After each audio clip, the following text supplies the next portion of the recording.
Welcome, everybody, to today's talk meditation on Kundalini Energy. Great way to start the new year. Cody is in an undisclosed location in the mountains of Colorado. I am coming from Barcelona, Spain at the moment. So, hola, nice to see you. And we want to start by, first of all, just acknowledging what's happening in Los Angeles. We have a lot of friends, a lot of students, family that live in that area. So for anyone who's there or affected by what's going on, just lots of good energy and prayers to everyone in California right now. I have a solid dozen friends there. I used to live there. I've been texting with all of them, just getting constant updates, and it's pretty devastating. So just sending lots of good energy Rebound. Yeah. to Los Angeles at the moment. Yeah. We had it happen in Boulder a couple of years ago, pretty devastating fire. It's quite intense when things burn down. And so hoping that those winds calm and everyone stays safe. So just wanted to start by saying that, which is, I don't know, odd. Kundalini often is like a A fire fire. energy. Yeah, Yeah. it looks like a fire energy, right? Um, so we wanted to today in this class talk about what Kundalini is from our perspective of doing energy work. Obviously, it has its roots in Eastern traditions, especially Hinduism from India, and then maybe do a bit of meditation and actually get to experience it. Before we go there, before we go there, just quick announcement. Me and Cody today, actually, at the time of this recording, we announced we're going to lead a retreat to the Himalayas together to a place called Ladakh, which is a region in north of India, bordering on China, Tibet. It's a very special place. I've been there before, and I've always wanted to take a group there. So I'm super excited. We're going to be going in September. Jenny, maybe you could drop a link in the chat at some point for that. So if you want to come meditate with us in the Himalayas, probably not a opportunity you get every day. We're gonna go do some Kundalini work.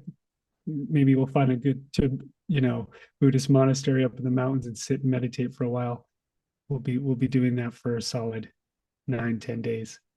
Yeah. Um, okay, so let's jump into this topic, and it's a fascinating one. There's a fair amount of literature on it, but me and Cody, we were talking about this earlier. We don't really approach these things from an intellectual perspective, right? We're all about the energy of it and our own personal experience. And so we want to come at it from how we experience and see Kundalini, and then let you really have your own experience. Um, so we've both taught this class before, but we've never actually taught it together. We're going to do a 6-week course on this in February, but we haven't broached this topic that much. How do you, Cody, see Kundalini when you teach it, when you work with it yourself? Like, how do you see it? Maybe how do you experience it? What would be like a tactile way to describe it? Yeah. And before I forget, since you mentioned the class, maybe we could drop a link in for the Oh, class sure, as well. Yeah. If Jenny sure. could do that. Um, yeah, it is very much a classical kind of energy that's associated with enlightenment and awakening and all those things. And it's an energy that oftentimes really gets pursued to activate the Kundalini. I think when we start to think about working in an energy space, one of the things that we start to do is take a look at it energetically, clairvoyantly, and kind of see how the energy looks and the pathway of how it flows. It really does start at the base of the spine. And so there's this picture around Kundalini of it, kind of the rising of the Kundalini in the activation of it. So it starts at the base of the spine, and it kind of flows up in almost like a spiral pattern or a snaking type pattern up the through the kind of primary energy channel in the spine.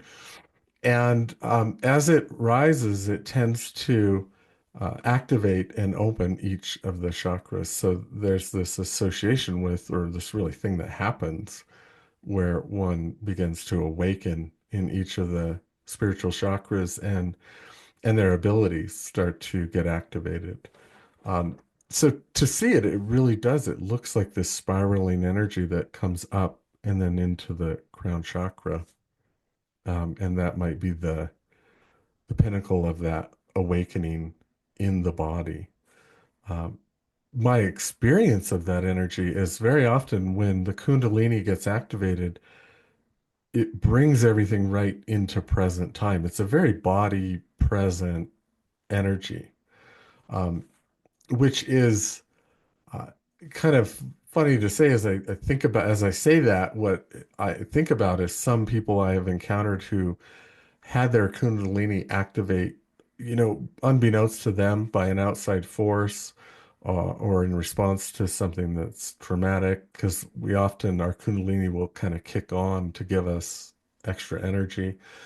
But if there's a block in the Kundalini, it can cause us to kind of leave the body. So even though it's a very present time body, powerful healing energy, we can also get knocked out of the body if the Kundalini turns on too strongly or too dramatically if there's a block. So certainly one of our approaches with energy work is not just to turn something on, but to clear the blocks, to clear the pathway so that it can run within us in a way that's healing for us, that doesn't disorient us or knock us out of the body. So that's why we teach it as a class. There's a process to make sure to clear all the blocks and run it at our own kind of frequency and pace, not having it activated by some outside force or some other person, even, because I've also seen that where, I've had that. Yeah. yeah, I was when I was living in India, I went and got like I've told the story before about how I got into energy work. I went and got like an initiate Kundalini initiation, and yes, the guru like touched my chakras and did this whole thing. And then I started having nightmares. And it was an energy worker that me and Cody both know, who I had met in India, gave me a reading and a healing session. And like I could feel this thing like coming out of me and just like, "Ugh," like, if you've been covered by some sticky jelly, and it's like pulling, like in Ghostbusters, the green ghost, yeah, just pulling them off your face. That's what it felt like. I remember I was in tears. I'm maybe a little extra sensitive. Cody makes fun of me for that a lot because that's what guys do to each other for being sensitive. And anyway, so at the time I was in tears. I was like heaving, doing this work, and I realized, oh my God, there's so much I don't know about energy, about healing, about initiations, about gurus, about spirituality, about Kundalini.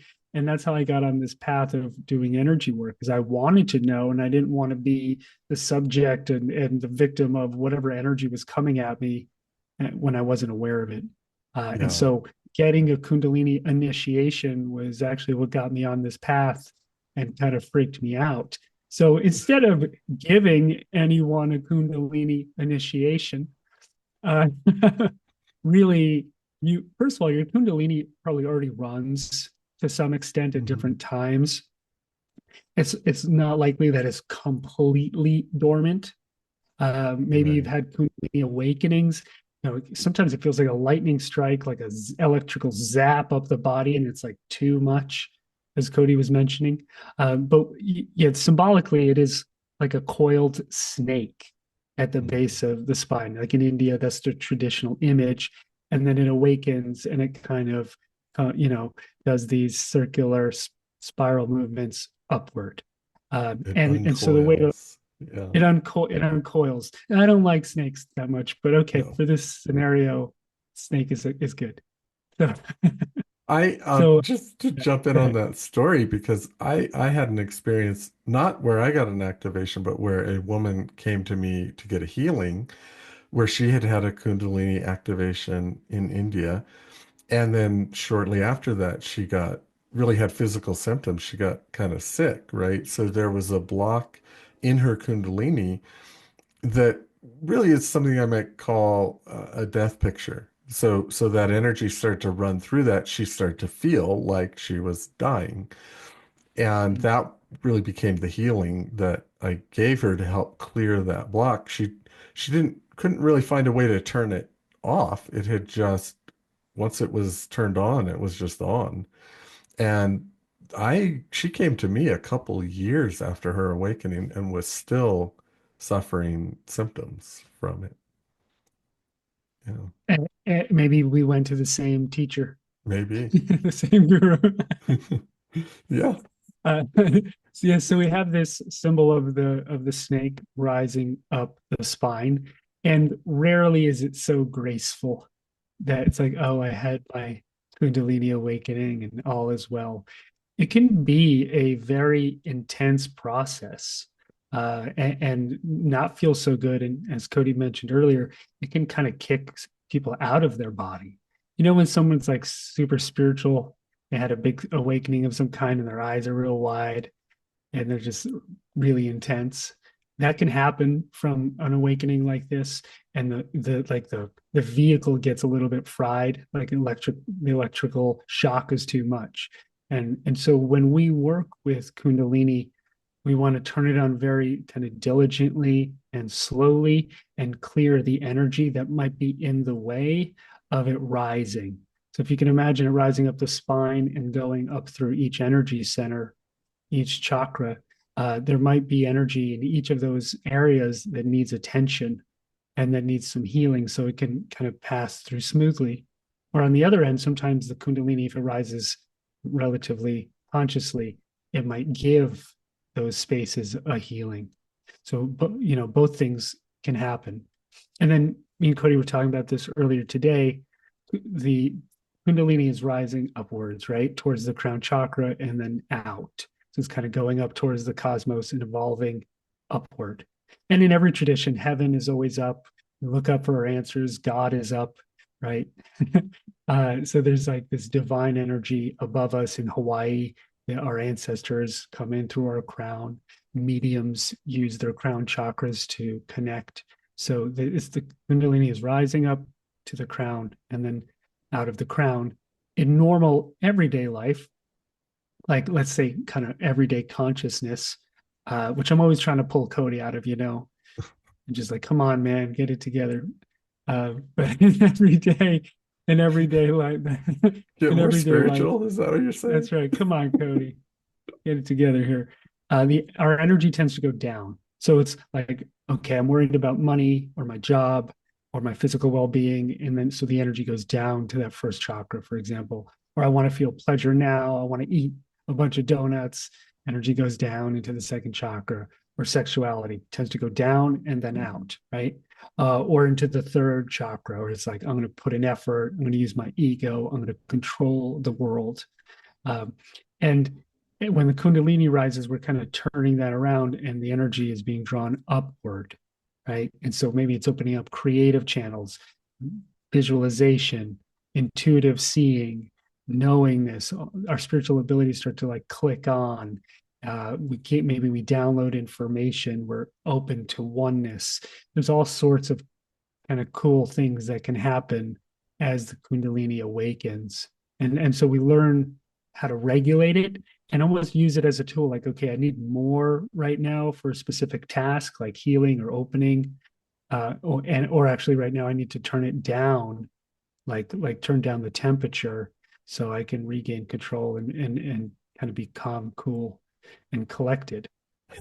That's how I see it, Cody. Yeah. Uh, And that's, it's interesting you use the word temperature because there are a couple of things associated with Kundalini. And one is when it kicks on, you often feel like you get heated up in the body. That is a sign that your Kundalini has turned on. There can be tingling and a feeling of energy, but also heat. There can be a real feeling of heat that happens.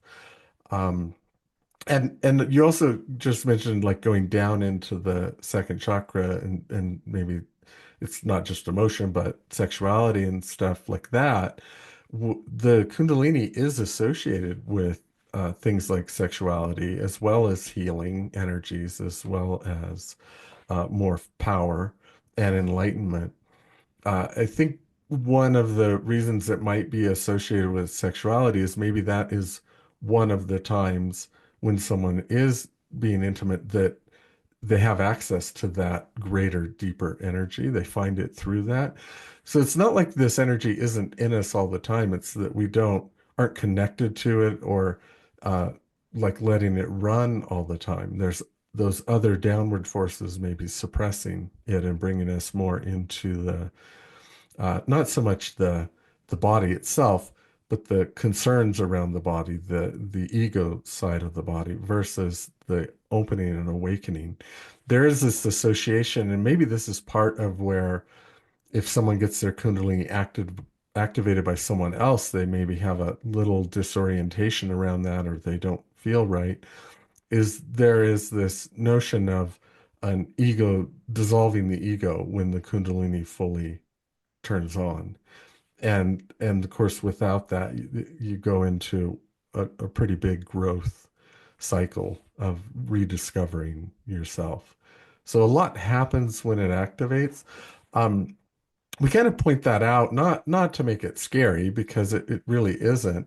That we're kind of talking about stories where someone else activated it in you and maybe it was too much to handle. And you didn't have a container, you didn't have guidance on how to integrate it and handle it.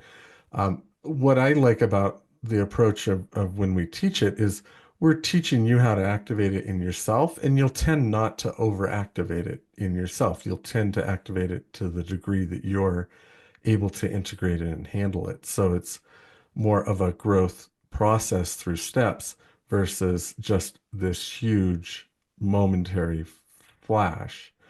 Um, and seeing people who've had that happen to them, whether someone else activated it or something in life activated it, or maybe they were doing some kind of a practice that led them to it and it just really turned on.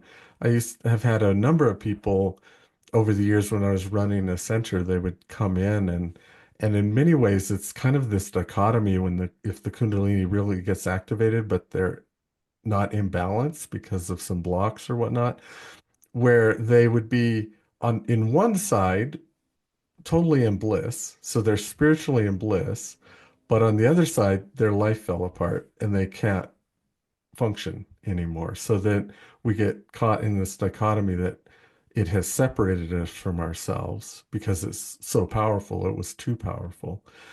And the way we work with energy, the goal is always integration and it's really coming more fully into the body and integrating with the energies that we're awakening, whether it's clairvoyance or our mediumship, or in this case, our Kundalini energy.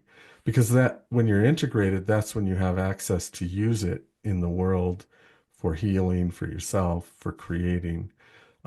When you have an energy get activated, but you're separate from it or knocked out of the body, maybe it's one way we might say it, um, then you can't use that energy really through the body very well. Yeah. Yeah. I would have loved to have been a fly on the wall watching you deal with people come into your center like that. We have We always a just give them a healing. yeah, Sit down, yeah. we'll give you a healing. Start to learn how to Uh get grounded in your body. Yeah. we have a lot of really good questions and comments, by the way, which we will save time for in a little bit, and then Yes. we'll have a meditation. So yeah, keep them coming. Thank you.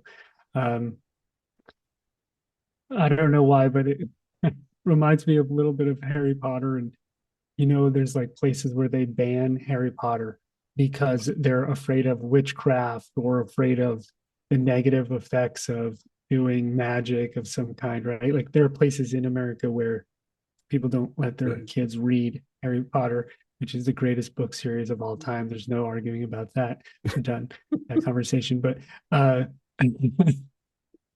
the thing is not, is it good or is it bad? It's just like anything in life, like fire, which is how you use it. So yeah, you can draw up this powerful, intense Kundalini energy and become some tantra guru and be a total jerk and take advantage of people and like project an intense spiritual energy. I've seen that. I've seen plenty of that. And it can be very seductive and alluring, like, oh, look at that big spiritual energy that this person has.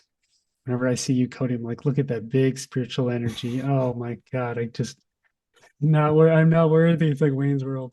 Nice to know I'm so I seductive to you, David. I I guess this Kundalini talk is going somewhere else. Um, I used to have a guru in India that had that energy, and I was Mm, very like it was so seductive and alluring to me. I was like, oh my God, look at that! Look at the intense spirituality, you know. Um, and then I realized maybe that's not just because. Same with, for example, charisma. Like I don't see that as a positive character trait most of the time, like excessive right. charisma. And so this, you know, so if you're somebody that gets super attracted to that kind of big spiritual energy, that's not always a positive thing. And so people can use that Kundalini, whether they're conscious of it or not, to do that kind of thing.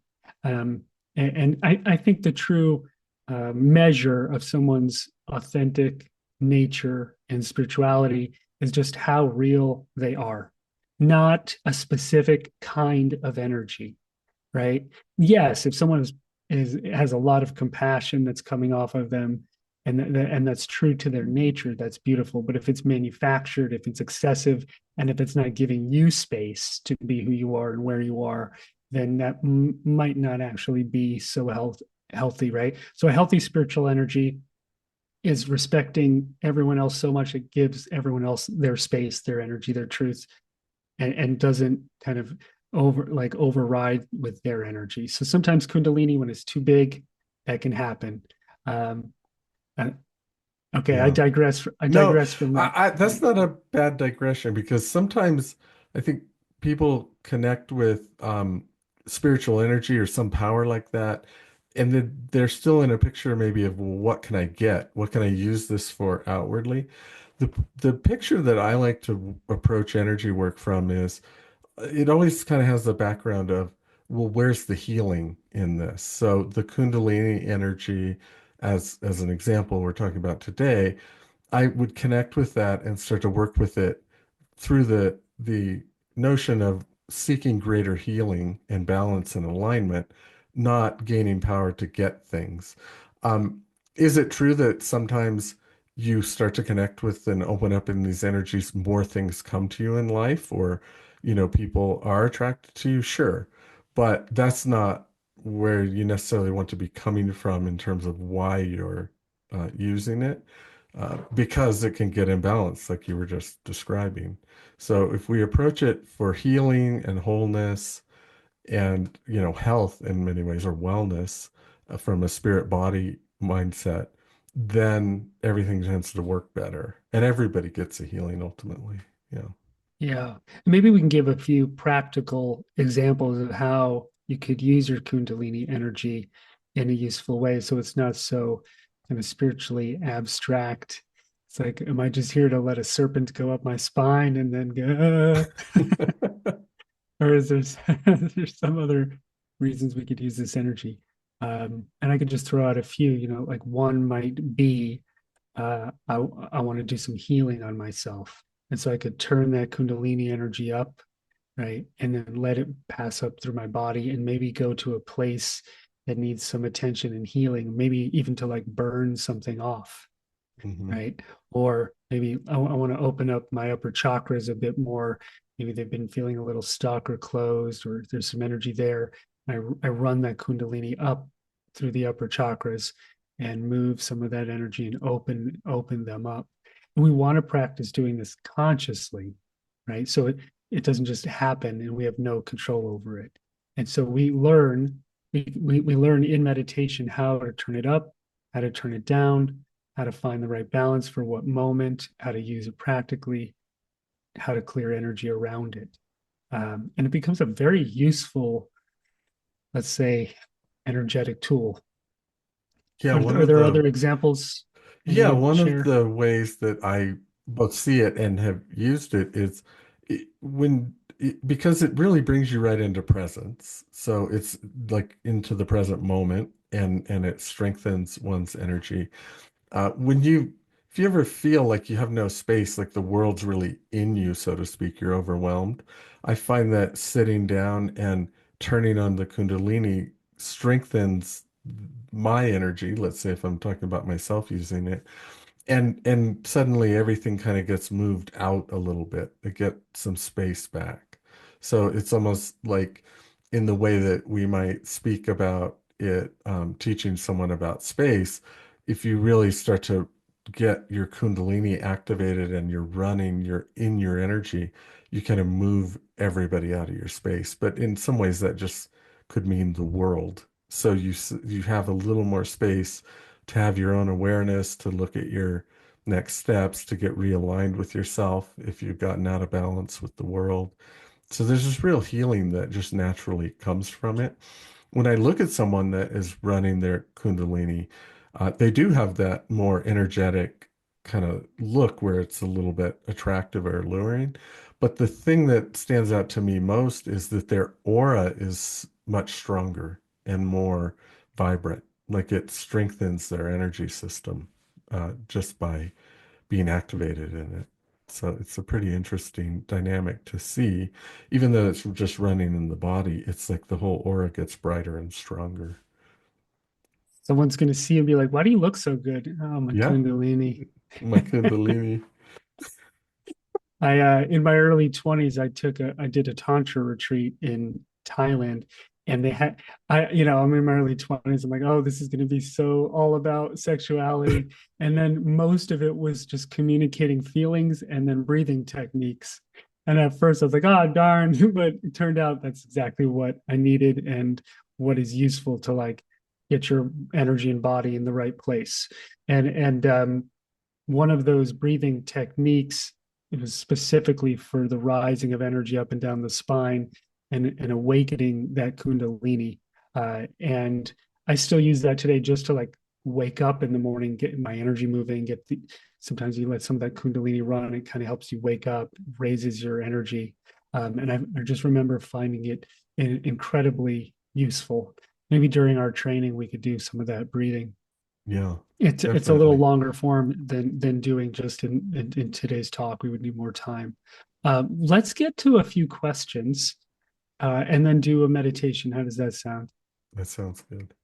And by the way, so all we do these talks, we release them as a podcast, and then for the meditation part, if you're not here live, it's also free. Just anyone who's on our newsletter list and a member of the Energy Matters Academy, we it's in there. So I say that just to remind everyone if you're listening to this on Spotify or something, and also in our last class we forgot to record.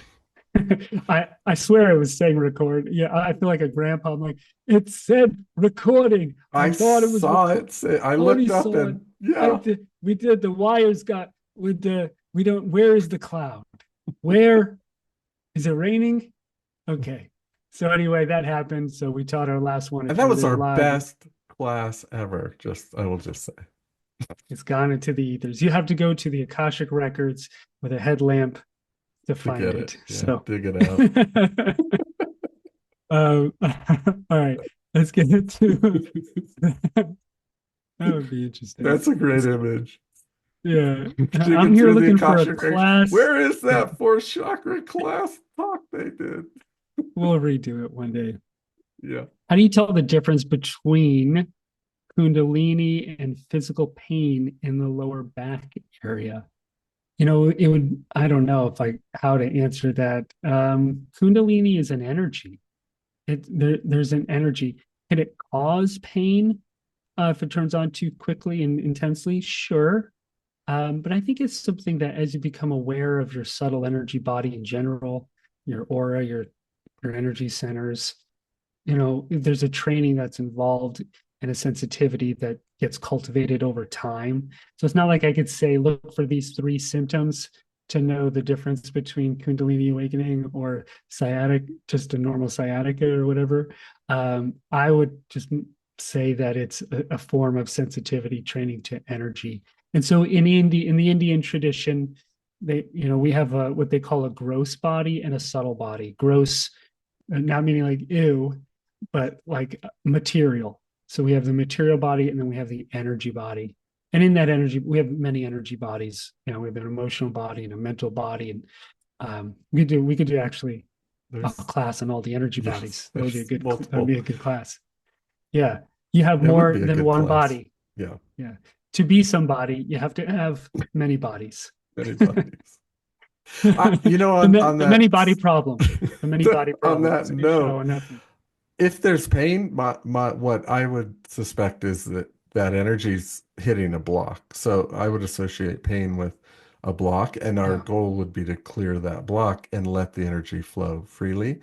Kundalini is your energy, so it should feel good to you. Unobstructed and clear, it will feel, it can feel powerful, which can feel a little overwhelming at times, but it will always feel good in your body. Hmm. Yeah, that's absolutely. I could see that where some I mean, a block causes physical pain. Yeah. Right. Yeah. Next question, and Lynn, thank you for that comment. Next question, what's the difference between Kundalini energy and chi or life force energy? It's a great question. They're associated. It's associated with prana, and it is definitely associated with uh, an aspect of the chi or the life force energy, I would think. I don't know that I could draw a distinction specifically. You use chi to do Tai Chi and you use Kundalini to open your third eye. No. Let's I say thought you were going to say in a great pasta dish. in a great pasta dish. Put a little Little Kundalini on top. kundalini. I was just in Italy for 2 weeks. Please don't let me go there. I'm dreaming about pizzas. Um, I would say that the Kundalini is a form of life force energy. In India, they would call it like Shakti, universal life force energy. So Kundalini is a form of life force energy. I see Chi maybe as like the general life force that's in all things. And then the Kundalini is like this very specific fire of life force, has a very spiritual nature to it that has multiple jobs as it moves up the Yeah. spine. So not all chi is always awakening you to enlightenment or healing. It's just life force that you can harness in a specific direction. And so maybe Kundalini is the harnessing of that chi upwardly through the spine in a very specific way, in a certain formula of I, energy. I like that distinction because the chi is like all energy, maybe we could say, or we just use the word energy, talking about all energy, where the Kundalini is specific to your body. It's you using and like you say, harnessing that energy through a specific energy system within your body, which certainly would attune it to you. And, it's amplified and it's like, but it is associated with like your Kundalini and my Kundalini is not the same thing. It's our own through our body. Yeah. That makes me want to sing your Kundalini and my Kundalini sitting by the fire. um, Cody, did you plant this next question? Can Which anyone one? take the Kundalini class?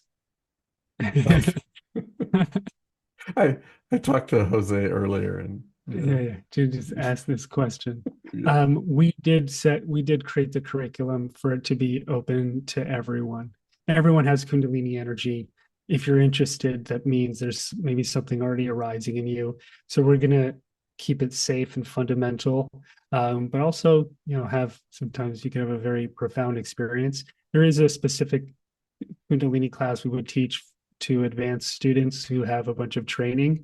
So that is a different class. This one we are teaching to everybody, anyone who wants to work with this energy. So yeah, Yeah. thanks for I the think, question. and the one thing I think with our approach, when we were talking earlier about the effects that Kundalini might have on someone that may be difficult to handle, um, they aren't necessarily grounded. And so sometimes turning on the Kundalini, and if you're not grounded in your life, it can have a kind of some strange effects. It can be a little bit out of control, let's say. We approach everything where being grounded is and making the body safe is kind of our first step so that we can then explore these deeper levels of energy. So we'll certainly have that approach where it's in a very grounded, safe way that we're going to explore the Kundalini. Yeah, Some of you might need to spend more time turning it down than up. true. Yeah. If people your whole life have been saying, "Hey, turn it down," they might be talking about your Kundalini. You just don't know. Hey, can you just turn it You down a few dial it back a notches? little bit. Can you dial it? Thing? Ah, David gets that um, all the time. I do get that. Oh my God, especially when I get giggly. All right. Um, how do we go about aligning our energies to grow spiritually and to stay at a higher consciousness state? Well, I don't know if you have to stay at a higher consciousness state all the time. I think we're always striving to be more present, more honest, real with who we are, right? In the world, in this moment, and in our bodies. I guess that's a form of higher consciousness, but I wouldn't make that some like stated goal because in a weird way, then it's like there's the lower part of me, and I'm trying to only go to the higher part of me. Some people do that with Kundalini too. Like it's all about the upper chakras, but then they struggle financially, they struggle with their relationships, they struggle being in their body, and they think everything it's all about enlightenment and leaving the body. You'll see groups, right? There's literally groups like we're going to drink the Kool-Aid so we can leave these stupid bodies and go to the better place. That's an extreme version of like I only want to be in a higher consciousness. You'll see that in spirituality as well. And so I'm not of that mindset. Yeah. I know Cody's not either. So anything we do in our spiritual work, really it should be about coming into the body. Yes, at a certain point we learned how to do some cool astral travel stuff, but the core is about being here and learning to accept being here and being human. And so if that is a higher state of consciousness, then I'm all for it. How do we balance our energies to always be there? I think it's just endless work. It's Yeah. endless I, self-mastery. There's no secret. Yeah, and I would add to that because that language, even when we put it in higher or lower versus like fully integrated as, in this experience, I think where our approach would be a little bit more, the language might be learning how to come into a place of energy awareness and occupy that space. And so there's some energy tools that we might be aware of. There's just being conscious at that level where we're seeing spirit in everything or being energy aware versus higher consciousness as something that's out there. It is a higher state of consciousness really to see energy. It's certainly more sensitive to what's going on in all aspects of a person or in life. But rather than it being higher or lower, it's a place where you start to be able to see things in a way where you get your own answers and you're kind of awakened in yourself and growth is what's happening. So if you get into a place where you're energetically aware and you're working with energy, you start to get on a path of growth and you don't really, where's higher? It's, well, each next step you're kind of going into that evolution of growth ultimately is a higher consciousness. Yeah, Yeah. good way to put it. Um, the next question is, when is that class? I bet you Cody doesn't know. Do you know when the class is? I knew he didn't know. He has no idea. I have to just call him and be like, hey, we're teaching a class. February. He It's doesn't, sometime in he February, knows what late month. February. It's not that late in February. How late? I, I don't honestly. Oh yeah, the 18th. I don't even know. It's Okay. on the 18th. I think it's on Tuesdays. Yeah, Yeah. I love it. So good. Great questions, everybody. Oh, one more. So one more question, and then we'll go. Unless somebody asks another one, then we'll go into a short meditation here. So, would it be the same correlation, Kundalini Chi? Would that apply to Kundalini and Reiki? Um, my answer would be yes. Reiki is a specific type of healing energy that has a use to it. I wouldn't say They it's the tap same into exact. that universal energy, right? Reiki, and Yes. bring it through. Yeah. Yeah. Um, but there are subtle differences. Like you could use Kundalini energy to do some healing. You can use Reiki energy to do healing. You can use, you call it chi or prana. I did some training in pranic healing. Prana is like the word they will use in India for chi. Um, in Hawaii, they have a word mana, very close to prana. They mean the same thing. So there's pranic healing, there's Reiki healing, there's a lot of different kinds. And I do think all of the energies have subtle kind of frequency quality differences. And the best way to Mhm. understand those differences is to really practice and work with each one.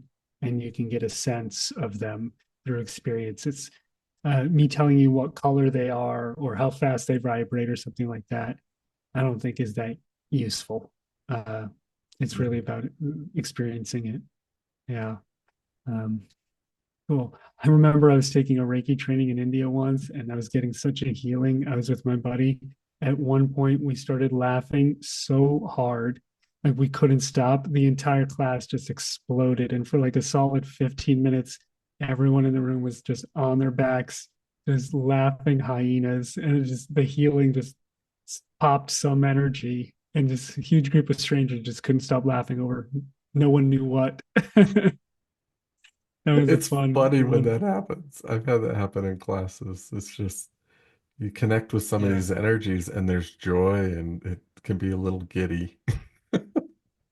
We have another good question, which is it safe to take a class like this over Zoom when you're working with such a powerful energy? That's a great question. Um, you know, we can do something as simple as mindfulness breathing, and just somebody that can be unsafe to them because like any form of self-awareness brings up some trauma. And so the honest answer is it's all relative.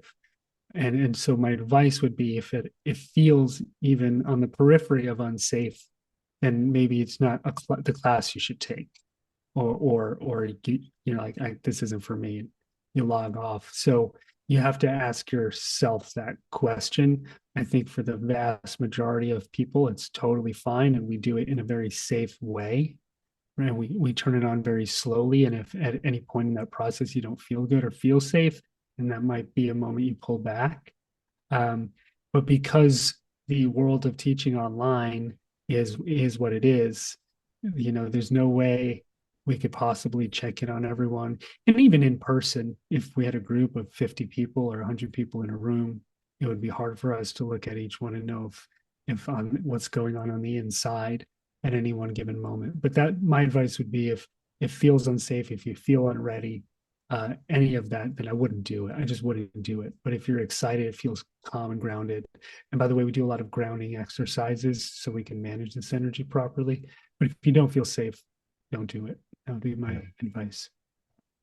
On a Yeah. side note, David, I just wanted to say I just activated my sixth chakra. It's not light filtering in through the Oh, nice. You got a little, oh, I do see some light coming into your head. That's so cool. What?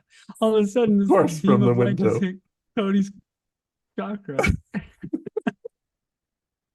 Oh my God, that is That's too amazing. funny. Uh, All right, well, let's do a short meditation here for those of you who want to experience it. If you're just listening to the podcast, thank you for listening and being with us. The whole thing is for free. If you're just coming to our free membership, energymattersacademy.com. That's our website, right, Cody? Cody doesn't know our website. yes, that is our website. I know our website. Oh my God, it's amazing. we're gonna get to the Himalayas. I'm gonna be like, Cody, where are we? He's gonna be like, mountains. Somewhere, a remote location. By the way, if you ever come on a retreat with us, this is what it's gonna be like. So just forewarning. Yeah, be careful sitting at the lunch table with me. Um, okay, one more question. Is it normal to not sleep after doing Kundalini? Okay. Um, I don't know It, about that. I well, guess it it could is. happen. I've had people when if their Kundalini's running, that is one of the side effects is they can't sleep. Um, I guess one thing we should say about the class and our approach to energy work is we're not going to just learn to turn it on. We're going to learn to turn it down, to modulate it, turn it, quiet it.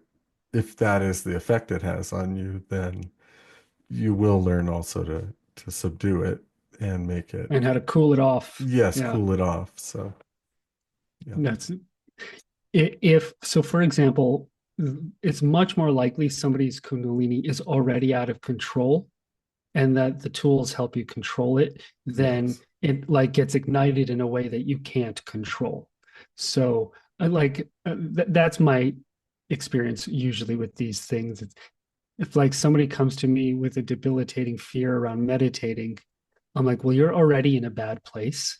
You're walking around terrified. It might be time to like sit with that fear. It might not actually be about meditating. And then let's see what arises out of that. So sometimes that could also be the case. If you want the right amount of fear, not too much. Like if it's too much and it's debilitating, then no. But if No. it's just enough, like I'm afraid of public speaking, but I know this will be good for me, that kind of fear, then we move forward. We do have to understand the quality of the fear and what is it calling us to take a step, or is it like this is too much? And we all have to know ourselves enough to make those decisions as adults. But and sometimes we make excuses like, no, it's the bad kind of fear. But it's like, no, you're just afraid of public speaking, and this is what you need. By the way, Cody used to be terrified of public speaking I did not like growing. public You hated speaking. it. I mean, I Hated it. did start doing this work. I was only 19 or 20, but yeah, I was not natural to public speaking. I would have loved to have seen that. Oh man. Anyway, okay, let's. Ah, so good. I was terrified too. I mean, when I was in high school, I would go in front of the class. I would just shake and just be terrified. Yeah. Yeah.